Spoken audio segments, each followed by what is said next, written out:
welcome everyone to our today's webinar. My name is Amir. I'm the country manager for Saudi Arabia at Titan Cloud. Thank you everyone for joining us today and just having the time wherever you are. We will have 1 hour webinar session. Our today's topic for this webinar, which is one of the most important topic for every fuel operators company, which is variance control and tank gauge calibration, which is everyone needs to know if they are profiting or losing money or fuel. So just quick introduction on our speakers. We are having today, we have some experts in the fuel industry. We have Sabur from Saudi Arabia. He is from Wafi Energy, which is the Shell license company in Saudi Arabia. He has expert in not only Saudi Arabia, in multiple countries in the region, which is UAE and Oman also. So I believe he will share a lot of expertise and advice for all the attendees for today. We also have Mr. Isa Musa. He's the Chief Commercial Officer and partner for Be Online Kuwaiti and Al Musa projects. He has more than 20 years of expert in wet stock management, fuel automation, and monitoring the automation services here in the Gulf. So I believe he is one of the leading people for in the region for everyone to implement the new fuel solutions, which is automation and wet stock management. We also have our senior solution consultant at Titan Cloud, Mr. Gurav. He has more than 13 years of experience in wet stock management, and he helps out companies to implement variance control solution and wet stock management. Thank everyone for joining us for today's webinar, and let's hope the best for. So just for everyone attending here, just a quick housekeeping notes. You can ask any question during the session.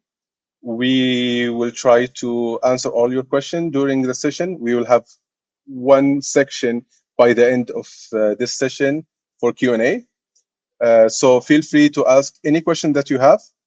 If you cannot see, if you don't have the panel for Q&A, you can see in the bottom right of your screen, you can see the chat.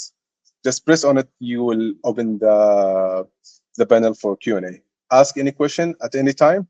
We will try to answer all the questions. And for the Arabic speaker, I will just say it in Arabic. For anyone, you can also ask a question in Arabic. للأسئلة أي أحد عنده سؤال معين يقدر يسأل السؤال في الصفحة الخاصة بالQ&A. بس حطوا سؤالك، حتى لو كان سؤال تكتبوه ممكن تكتبوه بالعربي. أنا ممكن أترجم السؤال للسبيكرز ونسأل الأسئلة. So everyone, just if we couldn't be able to answer a question during the session, don't worry. We will send you an email for the answer of your questions, or we can reach out to you after the session if you don't have the time. And also you can download some more information and the presentation in the handout. I think that's clear just for the session. So just to start, before anything, just a quick background on who Titan Cloud is and why we are talking about variance control as a Titan Cloud. So Titan Cloud is one of the leading companies for wet stock management and fuel management software. We have over than 95,000 sites across the world. We monitor 50% of the US fuel market.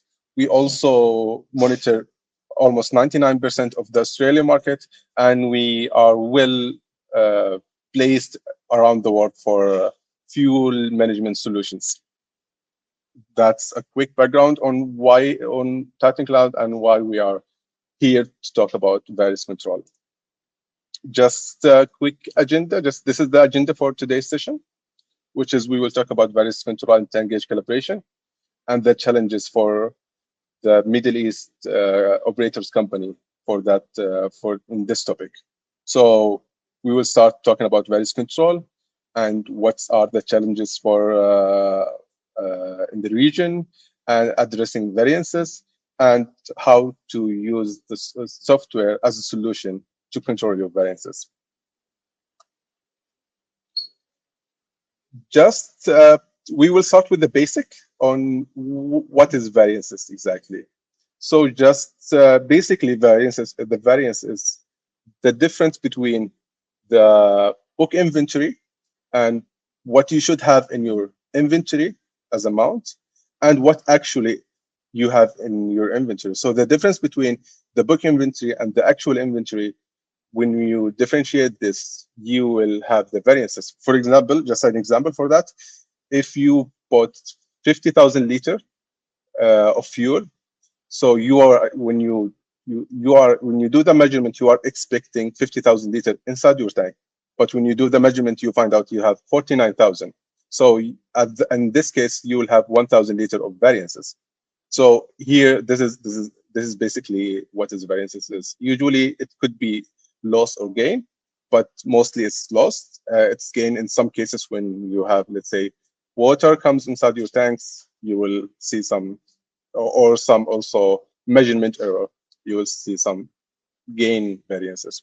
So variances, there are three types of variances, we say, which is a real variances, which is an actual physical loss or gain. This is it could be happen because of leakage or theft or sometimes shortened deliveries. And there is the other type, which is it's not an actual loss, which is we call it aberrant variances, which is a measurement or reporting error. It could be caused by tank chart error or temperature charge, temperature change, or any measurement error. And the third type, which is hidden variances, which could be caused by some manipulation by your supervisor or the manpower that you have at your company. So they can do some manual change at the ATG, or they can input the delivery record wrong, or sometimes they will do it in purpose to just to cover some issues at the site. So this is basically what is variances and what are the type of variances that we have. Just why variances is important and why we need to focus on variances.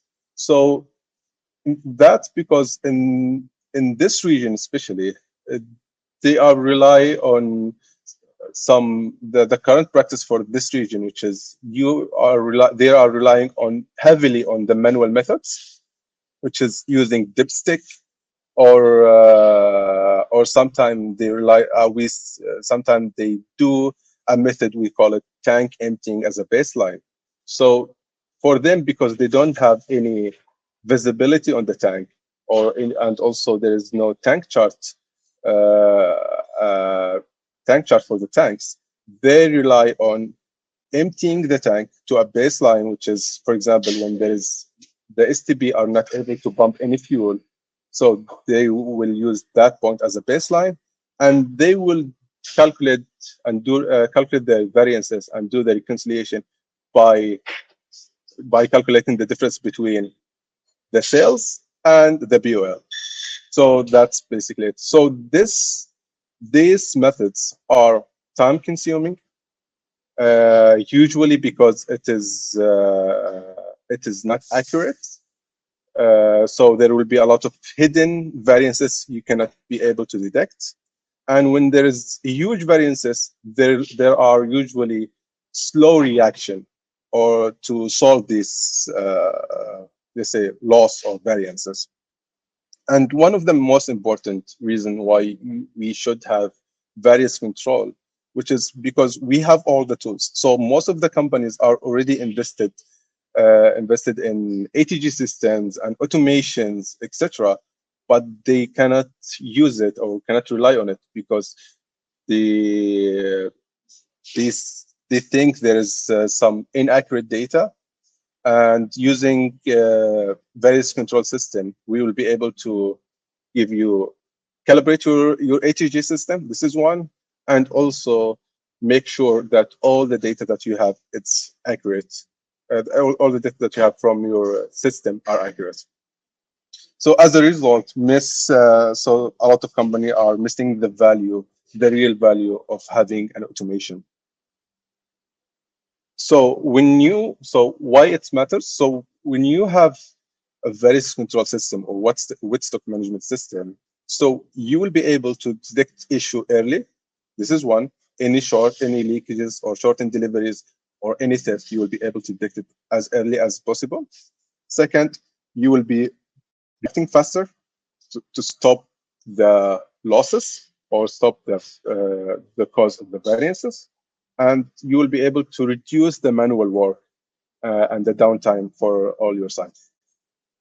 So, and also one of the most important things that you will be able to have having a various control system, which is to be compliant with the regulators. Here, for example, here in Saudi, we have two. We have MOE, Minister of Energy, and we have also National Center of Environmental Compliances. So, what are these operators are looking for? So they want you to have accurate measurement for fuel deliveries and stock levels. They want you to have like regulator, a tank calibration and also dispenser calibration all the time. They want you to have a monitor. So you want you to monitor all your sites from one platform, and this is what you can have using the various control systems. And for the National Center of Environmental Compliances, because Titan Cloud are EBA certified company, that we are using SIR as a certified technology for environmental compliances, that you will be also complying with National Center of Environmental Compliances.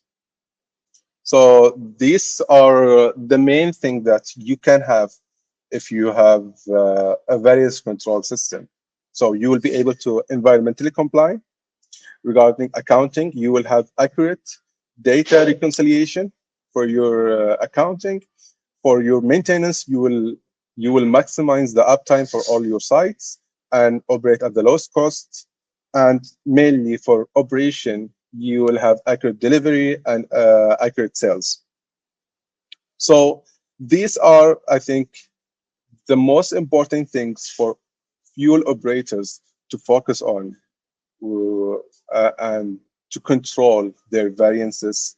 So I will give the mic to one of our speakers, which is Mr. Sabur. He will share why wet stock management are important for, especially for Saudi Arabia, and what are the challenges. Mr. Sabur, Thank you, Amir. you can join us there. Yeah, Thank you. thank you, Amir. Thank you very much for the introduction earlier and also, giving a brief on what is the variance. I'm working right now in Saudi Arabia again, so it's been exciting times. Let me give you a background of, let me give the audience a background of the industry so far. So Saudi Arabia is currently having 7,600 plus minus stations operating, and there are around 67 licensed MOE licensed companies. Um, these 67 companies currently hold a 40 to 45% or max 50% of the market share. So we are talking about somewhere around 3,500 stations still operated by individual uh, owners, which are not licensed by MOE. So there is a pressure from MOE to bring those unlicensed operators to the licensed company operators. But what is the challenge in the market? Challenge in the market is that these most of these gas stations are not operated in a proper way with the proper control on the variances. So variances, where do they occur? This I will try to brief the audience about. The first thing is when the tanker arrives on the station. So we all know that in Saudi Arabia, the delivery is only from the Aramco, but there are various distributors, various private companies which are managing their distribution. They take the fuel from the Aramco depot and supply to the customer fuel station. Now, when the tanker arrives, we know that during transportation there is temperature effect, there is movement effect on the fuel.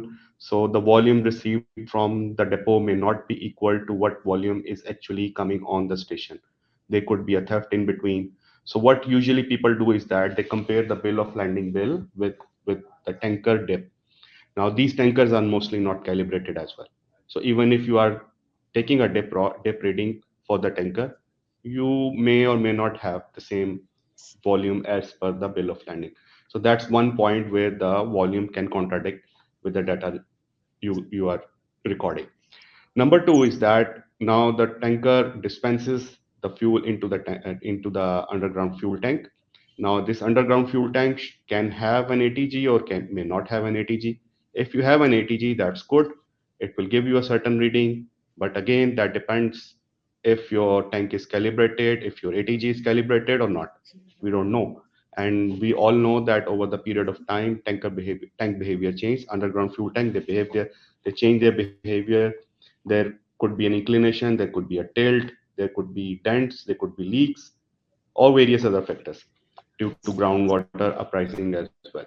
So the ATG has to be calibrated regularly. That's one challenge.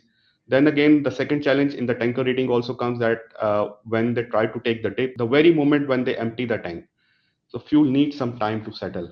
Fuel needs some temperature adjustment. So these are all the technical points where you record variances in the data you are capturing from the various storage points. Now, the next step is that once you have the tank level measurement from the ATG, you will record that bill of landing has received this much volume, tanker actually had this much volume, but ATG recorded this much value. I have seen in my past experience, even in other markets, that these three readings seldomly they correlate to certain level of accuracy. There are always differences. So the retailers, the markets where the retailers are operating the stations, like the dealers, they get panicked. They observe, they complain, start complaining about the losses. So then there comes another, countermeasure. They start installing mobile fuel measurement devices on the downside of the tanker lorry decon station. This is either flow meters, which are mobile, or LC meters. Again, these devices need to be calibrated against some, you know, You will reputable have the company. same issue. So this, so there is a fourth data reading there, which is interestingly also varying to all these other three data readings. Now we are lost. What to do? So again, going down the line, then you are dispensing the fuel. Now, if you are dispensing the fuel, your lines are leak protected. There is a pressure line leak detection system, or there is a mechanical leak detection system, or there is no leak detection system. We don't know. So, at the end of the shift, when they reconcile the data, what is sold and what was received, if there are variances, they don't have any answer where this volume lost has gone. Usually, the evaporation losses are for MO gas are less than 1%, -1%, but usually they are more, especially in summers, they are more. And especially if your vent are not pressure valve installed welds, which are normally called pressure vents, or you have loose tank fittings. So basically, you're allowing the fuel to evaporate through all these loose fittings. So these are various things which reflect at the end of the shift, and there are some operators which are not even accounting for these variances during the shift closure. So you get these kind of these variances visibility during the financial closure, during wet stock management reports, which some companies do 24-hour basis, some companies do for 30 days when they are reconciling the whole financial data. So the point is that when you know there are variances, and these variances, if they are regular, it means there is a regular problem in the system. And if they are erratic, it means there is a leak in the system or there is a malfunction. You don't know. You are clueless. And companies try to settle all these kind of variances against the financial settlement. That's it. They close the books. So if we move to the next slide, I will try to explain. Yeah. So what are the challenges? How do companies try to cope up, and what could be improved, and what is the area still need a lot of focus? So as you mentioned, Amir, there is now good thing is that during recent years there is a organization. It's called National Center for Environmental Compliance. Previously, it was called EPA, as it's been called in other markets in US and etc. So their job is to make sure that the fuel station business is running leak proof. There are no ground contaminations, but still there is a lot of gap. What they do is that the current practice is that they will come on the station. Depending on the size of the station, they will do 2 to 3 or 4 bores and record the soil contamination report. That is not giving you exact leak uh, location. I'll give you a very recent example. I just came across 2 weeks ago, and it was a very bizarre case. One of my colleague asked me for the advice. So when I investigated, what they found was that there was no leak, there was no losses reported, there was no losses reported in the system. Everything was running fine. It was pretty new station, opened 3 months ago. But all of a sudden, since it was new station, so they installed all the devices for detecting the vapors. Even the sniffer pipes had the vapor detecting device. So the sniffer pipe sensor started to give alarm. And when they put in the fuel paste, they installed the fuel paste on the dipstick and put it in the sniffer pipe. They saw traces of fuel coming on the dipstick. Now it means there is a leak, but What? system didn't record. It was top-notch system in the market. Top-notch devices. Even there is a tank calibration mechanism. Even the tanks were calibrated and the ATG was calibrated, but there was no record of these losses. They investigated, that did the pressure test of the tanks and the fuel lines. Everything was okay. At the end, they found that the delivery line, the remote fill line, had some leak. Now, NCEC will be never able to find that leak because they don't do the boring inside the tank pits. They always do the boring outside the tank pits. This was inside the tank pit. So probably there was a joint from the 4-inch delivery line coming to the tank. There was leakage somewhere there. And the wet stock management didn't recorded any loss. It was a classic case. So it gives you an idea that how important it that there should be an intelligent system working in the background, which could tell you there is a leak either in before the tank or after the tank. So it was actually before the tank. So the system was not even recording it. They were just compensating these losses against the evaporation losses. So the tolerance was zero point 0.5 to zero point 0.7 to zero point 0.8 and zero point 0.9. They didn't bother. They said, okay, it's fine. So this is one of the phenomena. Moving on, there are technical factors, as I briefly explained, that pressure vents are not installed. So vents are always open, and in summers, it's a free vent. So all the fuel which is evaporating is going into the atmosphere. So no control over that. And again, the fittings are not leak tight. So this is very common, very common. You will find you even the biggest operators. You open their tank sumps, you will find LEL reading, which is not only dangerous for the environment but also for the safety of the station itself. And we have seen incidents when there is just a matter of there need to be a spark and it's a fire or a boom hazard. Then there are operational gaps. So operational gaps is that there are still people, they are not cautious about the leak. If there are loose fittings, they don't report the leaks. If they get, if they see the under the dispenser, there is wetness on the shutoff walls or wetness in the tank fitting, they don't report it. So that's also a problem. Market is totally unaudited. If we come to the fourth point, no authority is auditing these things. There is no critical equipment inspection mechanism, either from the third party or within the operators itself. So the things get unchecked from the third eye as well. And then there are lack of penalties in case because there is no check, so there are no penalties. So because of all these factors, the operators they don't have any interest on improving the system or recording the variances and be sensitive about the leaks. Uh, Very few people know what is LOPC here in this market. They don't care about it. Secondary containment, primary containment, they don't have any concept about it. So that's a lack of awareness, as well as they want to avoid the cost. They don't want to go with the double wall tanks. They don't want to go with the double wall pipings, PLLD installations. Rest assured, software is a next level. So it takes a lot of effort to educate even in some very good qualified companies to their management, that why do they need to invest on a system which can give you accurate variance reports, and then you should have a countermeasure to address those variance, which will result in your financial profitability as well, not only operational efficiency. So this is how the market is working. So I'll Yeah, just close it. just a quick question, Mr. Sabur. So since you have experience in multiple countries and multiple, I think, companies also, they operate. I think every company that you went in, they operate differently. Yeah. So from your perspective, which which the best practices that you saw in your experience, like for variance control? I would say I had seen. Look, if we compare the Gulf region, I think UAE is the best market to be taken as a benchmark.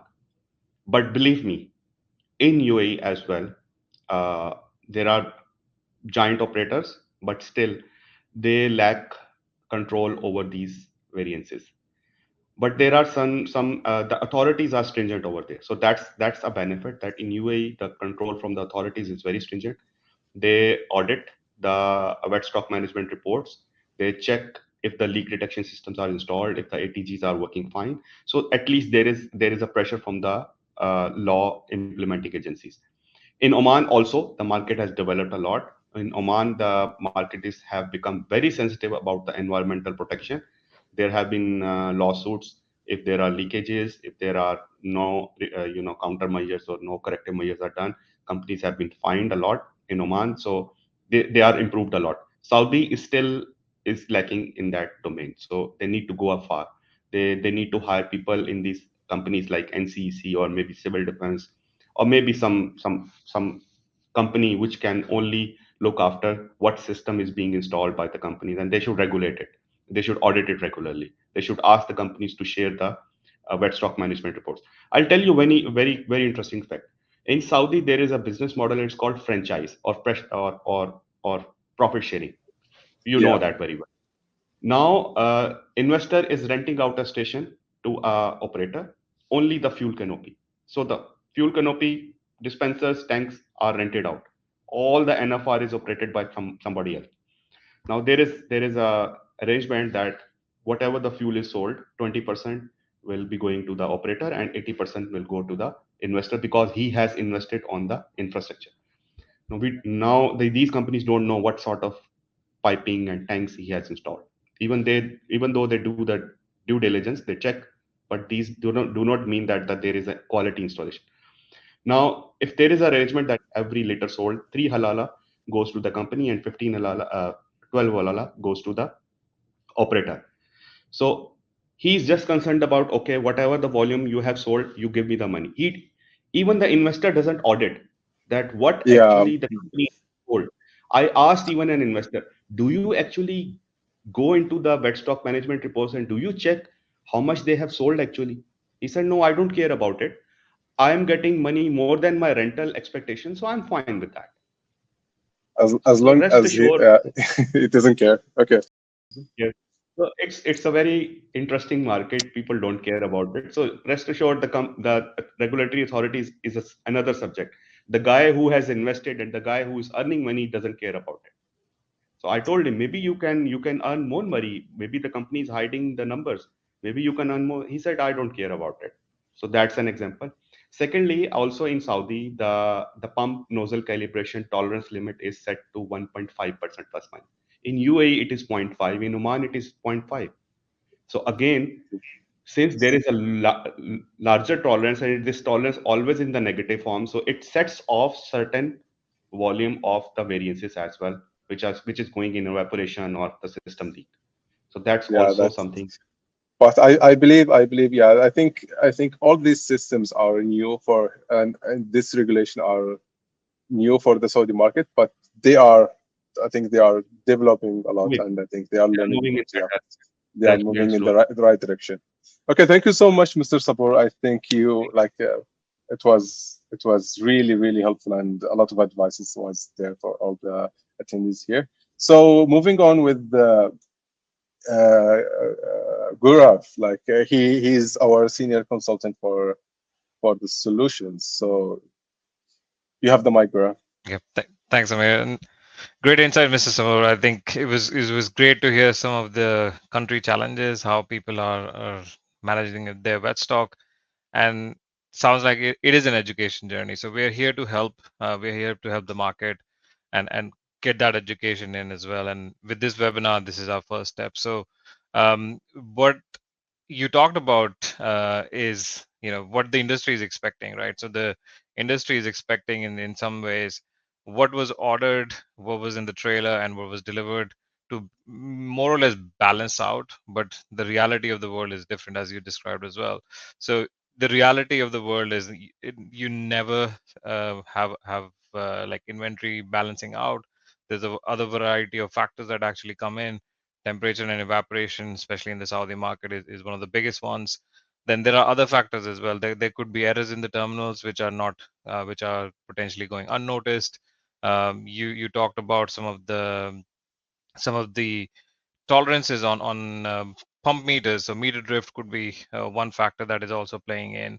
And then there are other factors like short deliveries and wrong delivery practices as well. So this is where we come in as Titan Cloud, and we help our customers actually reduce these variances and drive the variances down.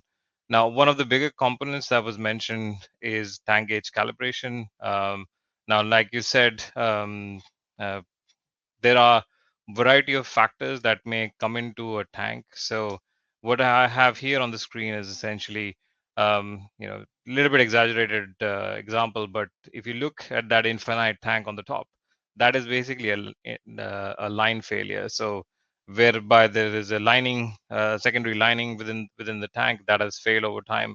Now, what it would cause is different indentations and different dents within the fueling systems.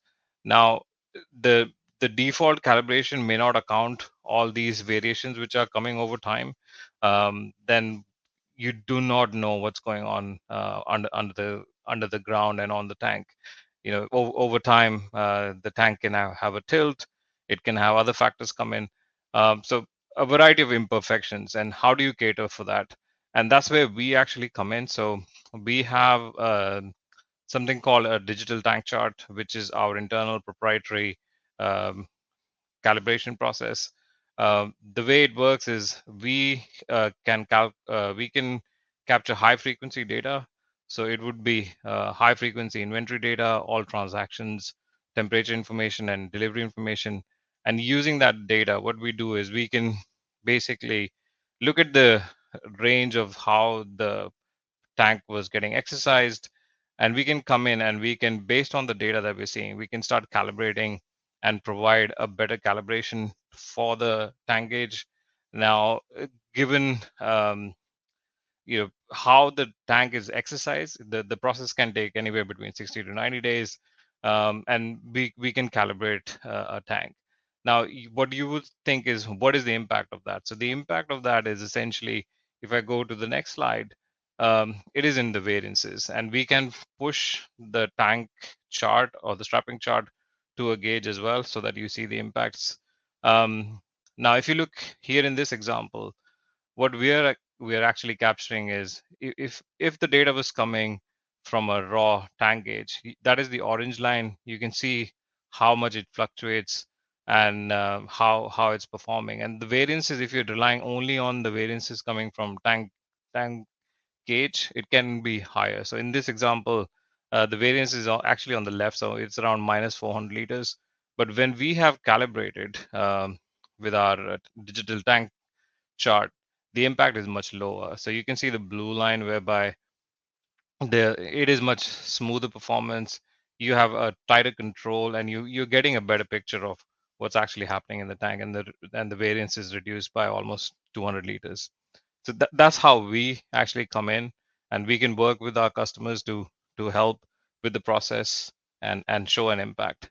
The other impact of tank gauge calibration is on how the network sees these tank gauge calibrations. Now, the way the Saudi market is operating, the lot of issues with BOL reconciliation, which is your bill of lading reconciliation. We can help tighten these thresholds. So where we come in is we do have a matching process. We run our algorithms and we match different deliveries against what was ordered. We would take into account some of the temperature variances as well. And in this example, this is an example from a customer whereby the amount of deliveries they were getting with our tank gauge calibration and our uh, algorithms, we were able to tighten the threshold. So if you look at the lowest number, the which is from 449 to 25, that is essentially the amount of investigation that were needed. So we took the noise out of the system. We we pushed it for a tighter threshold, and we helped the customer with better investigations and results as well with BOL reconciliation. And tank gauge calibration is a critical part of that, because you are essentially, with any calibration, you're looking at how much fuel is in the tank, and if you can improve that with an accuracy, it has a downstream effect as well. So we do have in the market mix of manual sites as well. So the tank gauge calibration that I talked about earlier relied on transactional data, but we do have a solution for the manual sites as well. So what we can do is we can collect the daily sales, the inventory, the deliveries, and we can collect it via different methods. And once that data is collected, what we do is we run it through what Amir mentioned as well, is statistical inventory reconciliation. That is our engine that would power both the manual sites as well as the automated sites. And with that engine, we're able to find leaks faster and um, provide benefits to the customers. Now, we would, even on for manual sites, you can indicate, there are calibration errors, and where we come in and where the expertise come in is, if you have our managed solutions, we can help you guide with our tried and tested loss investigations as well. So where that root cause is, and we come in as consultants to help you find that and work with the customer to identify leaks. The other uh, root cause impact of our system processing is how you start looking at your industry and how you start looking at your reconciliation at a month end, for example. Now you've Mr. Sabu mentioned there are cases whereby the owners don't know what are they selling. So we, since we have a software, we can do the reconciliation, and we can actually show where the actual sales were, what was the temperature variance, what was accounted in terms of any adjustments which were going on, and essentially drive down the variance. And taking that noise out is critical. So we take the noise out and show the real variances that the customer actually needs to look at. Um, Moving on to the next slide. So what I wanted to show you is the true business impact as well of what we are doing. Now, if I look at what I've talked about, which was tank charts. Now, the calibration and the write-off. So the write-off in the industry that Mr. Sabur mentioned is as well is around 1%. Now, that 1% for a high throughput site could be a lot. So in this example that we have, the customer was essentially writing off 3.5 million. That is a huge number. And where what we can do with our software is we can improve the tank charts. That improvement itself helps with the write-off. Then we take out some of the temperature variances as well. Again, that has an impact on the write-off, and it improves the productivity as well, and how you look at data. With the BOL reconciliation and automating it, getting tighter thresholds in place, again, you can investigate less and have an impact on how you operate. And where we have the most value is also we identify leaks and other issues which are going on within the site. So the example highlighted on the screen is we've significantly reduced by almost 3 million, close to 3 million write-off per year for the customer. They were spending a huge amount of hours per year on such issues. So we can help take that burden off the customer, and with that burden off, the customer can actually concentrate on the real operational issues. They can concentrate on the real things that actually matter for the forecourt operators. Hi, good morning, everyone. Well, Good morning, Mr. Isa. So, first of all, thank you for having us on this great webinar and the chance to actually hear from experts in the field. Now, the case in Kuwait is a bit different. I mean, in Kuwait, we have around 160 stations divided between three operators, where the government operates around half of that, and the other half is maintained by two private sector operators. Now, due to the fact that the number of stations in the or the sites in Kuwait is actually less than the what's required to fulfill the country's demand, we have cases where we have stations with very high throughput, where certain product would require 6 or 7 or even 8 deliveries per day for a high throughput stations. On the other hand, there are basically products that has a very low demand, and where it would probably have one delivery per week or maybe one delivery per 2 weeks. So essentially, the problem here is a bit different, and the fact that the stations are still operating on semi old school kind of a concept, where they would rely on the manual dipstick as not as a gauging manner, but more or less as a comparison with the electronic type of equipment, where the way they would calibrate the tank gauging system, that they will compare it to the manual dipstick, and the manual dipstick reading will always prevail in their sense. So that creates an issue. Now, there, if I take a little bit back, the essential root issue is the non-availability of proper tank charts for the tanks, because a lot of the tanks are very old.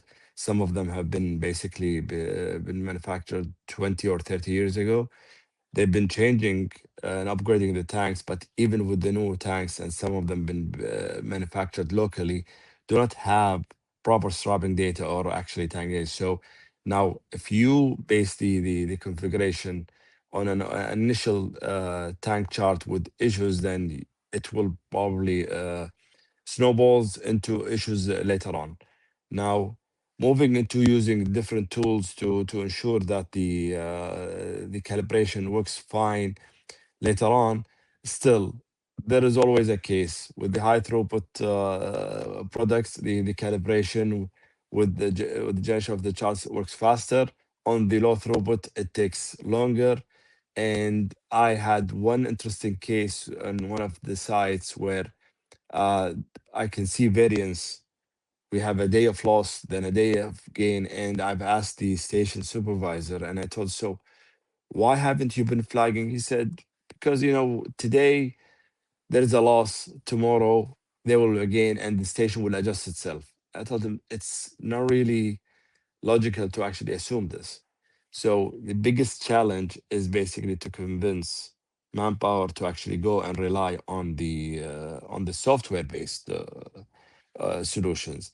Now, again, with AI coming into the picture, and how the model is actually improving, we do believe that this can actually serve better in the going forward. So, but still, it's just a matter of actually taking that the misconception of actually the manual dipstick and how accurate that compared to the systems as well. So that's basically in summary what's been happening here in Kuwait. It is improving, however, the loss and gain and the tank chart issues is still been persistent even up to the today. I think, Mr. Isa, it's not only Kuwait. I think all the region are having the similar issues.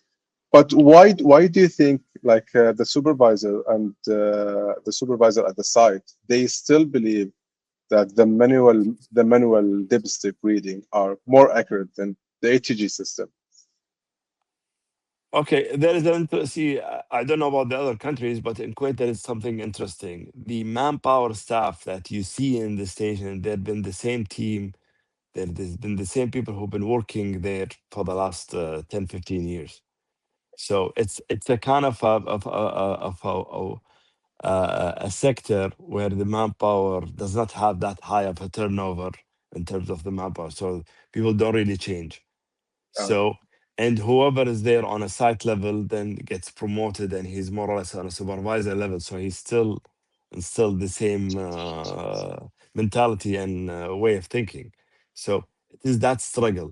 Now, we went through sessions where we actually use different gauging mechanism and technologies where the results always this, but you can feel the people not comfortable and say, you know what, I'm gonna go and take the station to take the manual dipstick measurement and basically and then and in some cases they will actually take the manual reading and they will go and adjust the tank gauging readings, so which created this, apart from the fact they're shutting down the station, so there is a loss of sale. So I mean, you can see how this goes and how the impact basically propagates within the organization. Now, organizations and the those companies are aware. They've been working on it, but we haven't been seeing consistency of actually sticking to the measures. You see them using the technology for a long time, and all of a sudden it slips. You start noticing the sites started to use the manual dipsticks here and there. We reached a point where we took out the manual dipstick basically tools from the sites for us to know that the supervisor would actually got their own oh, to okay. do it. So That's funny. So yeah, I think that's really funny. Like they will change the ATG reading based on the manual reading. So which yes, is that, yes. that's interesting. Okay, so there's a questions from one of the audience about for Gurav. This is for Gurav. Thank you so much, Mr. Isa. Thank you very So much. Gurav, so you talked about the tank calibration using data and our system. What's the difference between the tank calibration using data and the 3D laser tank calibration? Yes, sure. I mean, so thanks for that question. I think the way to look at calibration and the differences between the laser calibration and us is with the laser calibration, of course, it's a higher cost. We also have to take the tank out of use and do the calibration, and it's like a one-off process. Where we are different to tank gauge calibration is or a laser calibration is we do it based on our data. So we are actually capturing the data at a continuous basis. And we use that range of exercising of the tank. And using that range, we calibrate the tank. Uh, and it's not one off. You are not taking the site out of use. So there are some clear benefits as to what a laser calibration can do versus our cloud calibration. Again, reiterating on the fact that it is not a one-off process. If we start seeing new data range and new changes and new changes to the variance, we can provide new strapping tables, and the system is automated. So it goes through a process of um, improving the calibration. And we expose it on the platform to see how the data is looking. Once we are satisfied, we can apply the uh, tank gauge calibration on virtually. And if you're happy, we can even provide it to a third party for essentially pushing that chart to the gate. So you would see that impact, and you're not taking the tank out of use. So there are some clear benefits there as well. Yeah. So one of the questions from the audience: what is the minimum timeline for the tank gauge devices to be for the tank chart to be generated?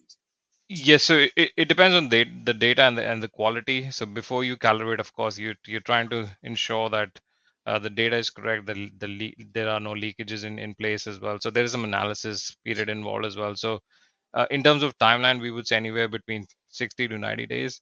Again, depending on the data quality, it could be faster as well if the data is much better.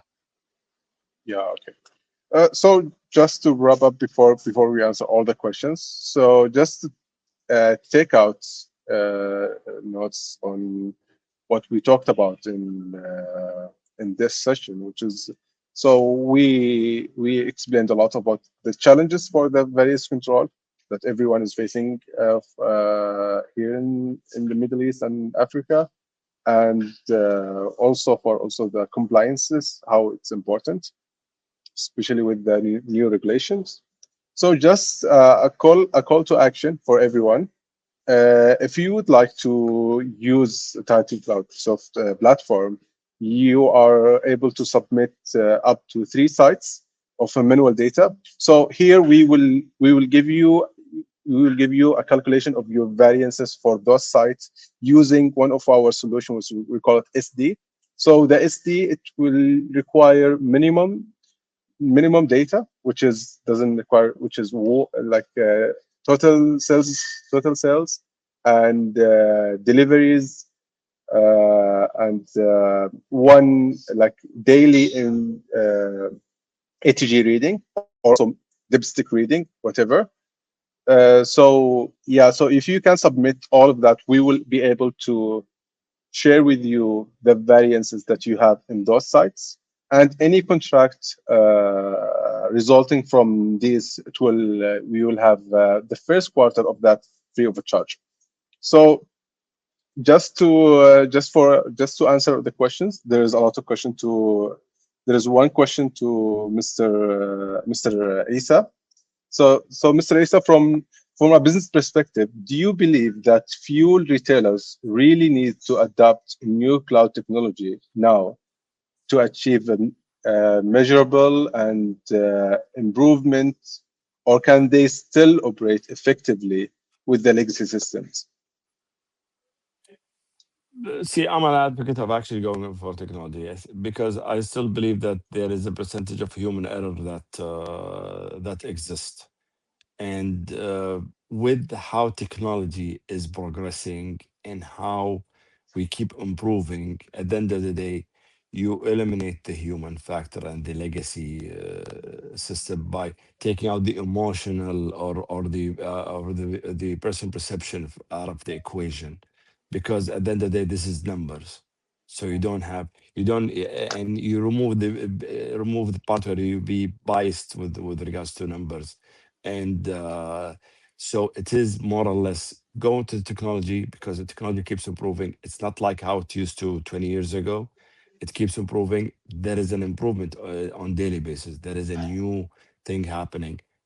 2 years ago, we've been hearing about AI. Now we can actually see AI going into the platforms, whether it's starting cloud or any other system. So th- again, in my opinion, yes, Yeah, it is the best way. okay. That's great. And also the second part of the question that you're asking, which is, do you think the industry should create a centralized body for where all operators can share experiences and benchmark and latest challenges? Uh, Uh, I and personally, yes, I think that's going to be very helpful, because it's more or less an official forum for people to exchange experience. I think there are some who are there already in the world, but it's not emphasized. I mean, something is similar like this webinar is very useful. So I think yes, it's very essential to have something like that. that's great. So okay. So a question to Gura. So from your technical view, what are the most common configuration issues that cause inaccurate ATG variances or false alarms? And how does Starting Cloud detect and prevent these technical errors? Okay, yeah. Thank you for that question. So it depends generally. There are some. It also depends on some of the market practices, but what I would say the most common one that we see is uh, customers not even having a raw like a manufacturer's tank charts. Sometimes they just put in blanket tank charts which were acquired from another site. So it's the wrong initial configuration that was put on a tank gauge. That's one of the common ones, and then rolling that out to across the state. That is one critical one that I see. And there's a similar practice on the dipsticks as well. And again, the dipsticks get passed on from site to site. They're not actually customized for the tank. So those are some of the issues that we see generally. Where Titan Cloud comes in is we do take the initial tank chart as just a raw reading. We don't do anything with that in terms of changing that. We use our own data on top of that to essentially come up with a better tank calibration. So that's where some of the differences are. So you do need like the basic capacity information, maybe a tank diameter as well, and based on that we would, and the data collection that we are doing, we would produce a new strapping chart for the customer. Thank you so much, Greg. Mr. Sabor, I think there's a question about Saudi Arabia. He's talking about like uh, every time when a variance is spotted, 90% of the people are suspected of tank leak or line leakages. Why do you believe that's the case? Like even though some of the sites there have double wall tanks, but also whenever there's like variances, they will always go to there is some leakages happen at the site. Yeah, I tell you very interesting thing. It's not only Saudi Arabia. It's across the Gulf market, I would say. I have experienced the same thing. People think that if there is a variance, there is a loss in the tank because they have a feeling it's actually from the past experience. Because if we go back 20 years, single wall tanks, GI tanks, never replaced. They were in buried there for many years before, and tank used to fail a lot. If there is a line leak, they will know that certain nozzle or certain dispenser is giving a negative variance. So usually it's a common thing that they suspect the tank. There is another reason nowadays, which is, as I mentioned, that there are a lot of operating station, 3,500 almost, which are to be converted to licensed companies. So once this company goes and signs the contract and takes over the station, tank changing is a big hassle. It's a capex and legislative. There are permits involved. There are capex involved. There is downtime. So they try to avoid it. So what they do is that they try to cut corners and do nitrogen testing. Normally, this nitrogen testing is not robust. It doesn't give you exact, health of the tank. If you are not using sophisticated equipments, you are not getting proper health check of the tank.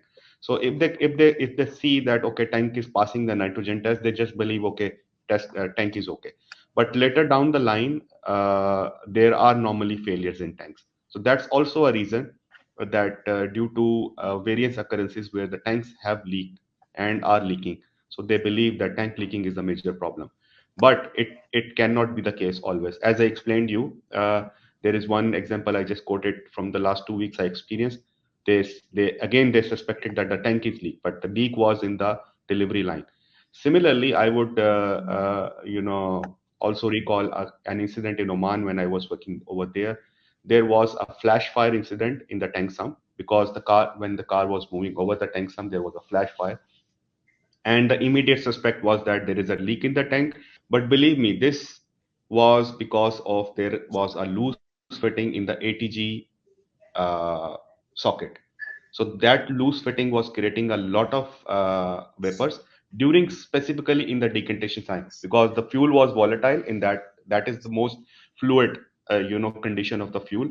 So it creates a lot of vapors at that time, and those vapors were getting an easy escape through the ATG socket, and those were accumulating in the tank sump.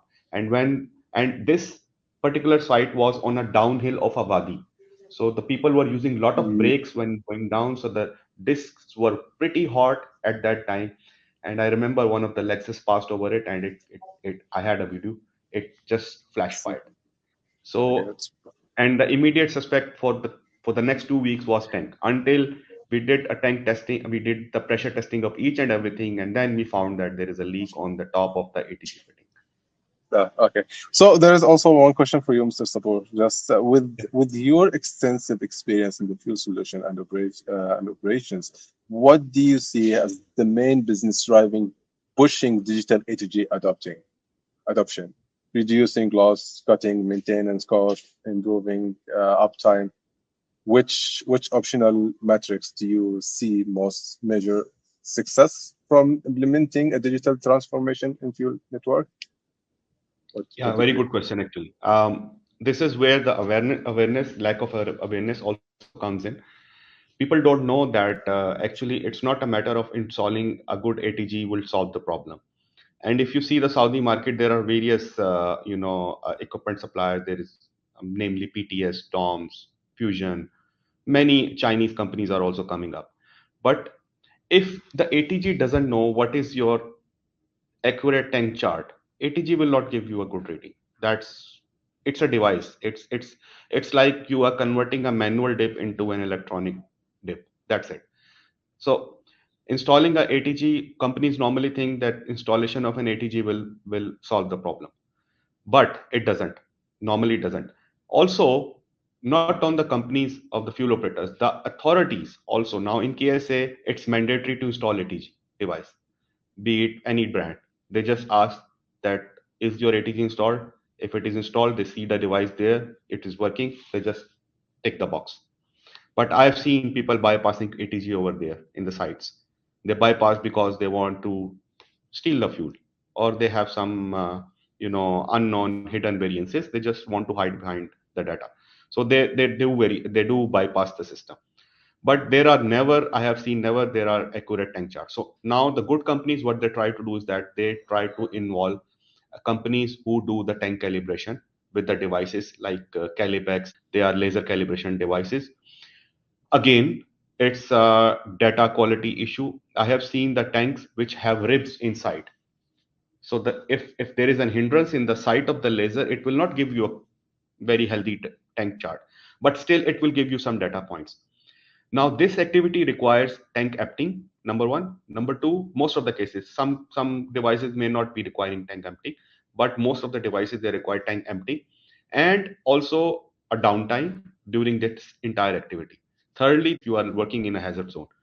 So you are having a cost for the company who is doing the tank calibration. You are having a downtime at that time, and you are having a sale loss. So going to a digital solution and reliable digital solution is making all the sense at this time. You have you just wait for, as Gaurav mentioned, you have to wait for certain duration to give the data points, and then the system starts building up a accurate tank chart, and you feed that tank chart back into the system to give you more reliance on the readings. So this is a point where companies can save cost. They don't need to pay a hefty money to these people, and also this money has to be recurring. 3 months, 6 months, maybe 1 year down the line, they would have to redo the tank calibration, and again there will be a financial loss of the sale closure. So this can be avoided with some digital solution. Thanks everyone for joining us for this webinar, and yeah, have a nice day.